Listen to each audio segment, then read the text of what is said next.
Hello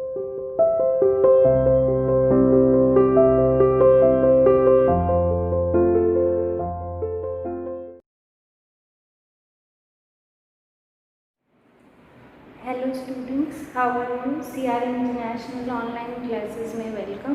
class 11th का topic discuss कर रहे थे हम, ट्रांसपोर्टिंग प्लांट्स। इसमें हम जनरल प्रोसीजर्स जो होते हैं, नॉर्मल प्रोसेस जो होते हैं, वो हम डिस्कस कर चुके थे। और अब हमें डिस्कस करना था absorption of water in plants. Plants कैसे वाटर को एब्जॉर्ब करते हैं, कोई मोटर कुछ भी फिट नहीं होता, और रूट से लेके लास्ट टिप तक, चाहे प्लांट की हाइट कितनी भी हो, 500 मीटर से लेके 5 मीटर, कुछ भी हाइट हो, हर हाइट के प्लांट तक वाटर की सप्लाई ऊपर तक जाती है। और कैसे वाटर रूट्स के थ्रू एब्जॉर्ब होता है, उस प्रोसेस को हमें डिस्कस करना था।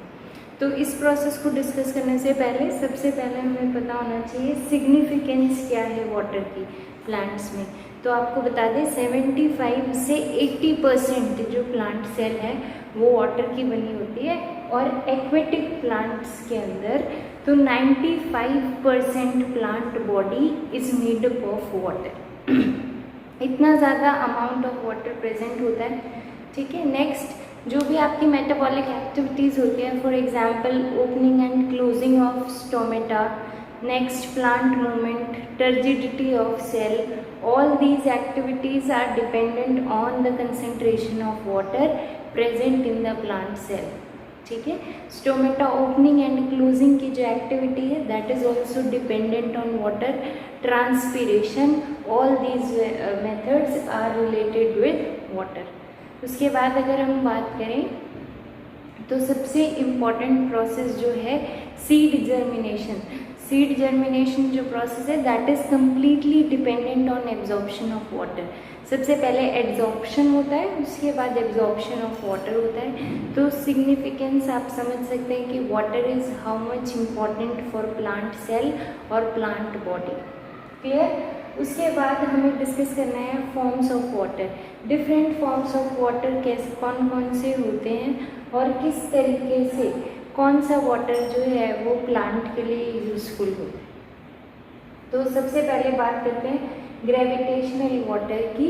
तो जो ग्रेविटेशनल वाटर होता है बेटा, कि जो बारिश से पानी आया और ग्रेविटी की फोर्स से जो पानी बिल्कुल नीचे वाली लेयर में चला गया, वो ग्रेविटेशनल वाटर है।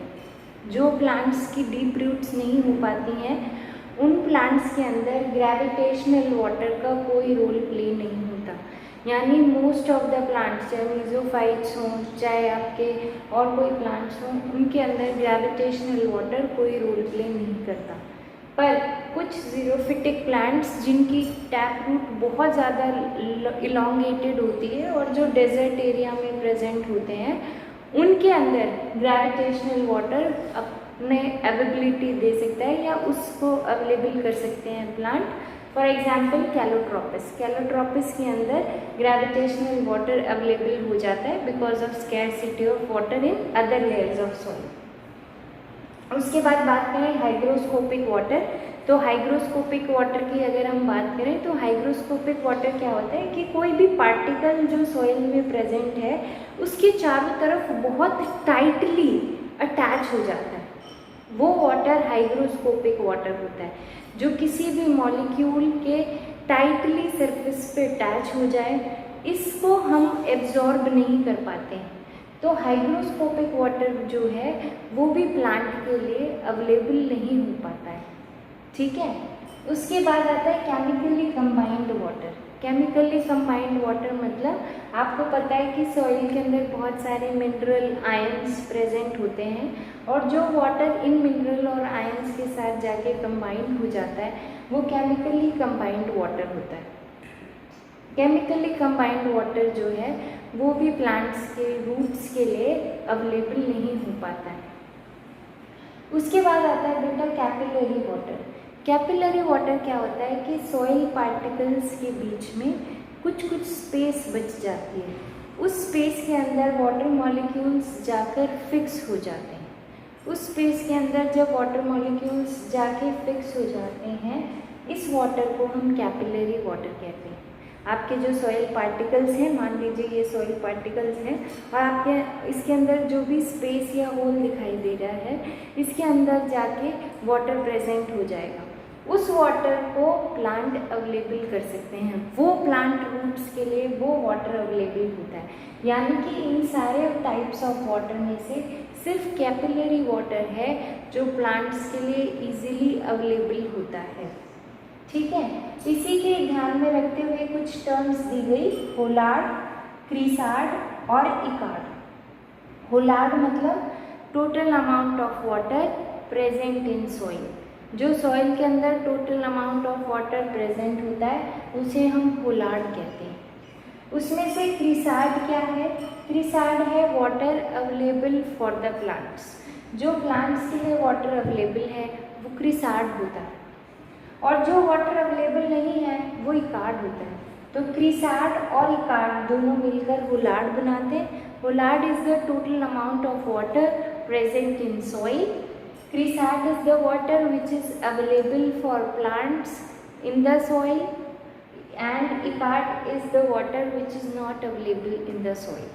अब हम बात कर लेते हैं, आपको मैंने क्लास डाइवर्सिटी 11th में पढ़ाया था, तो आपको बताया था कि प्लांट्स थैलोफाइटा होते हैं जिनकी पूरी बॉडी थैलस लाइक स्ट्रक्चर की या थैलॉइड की बनी होती है।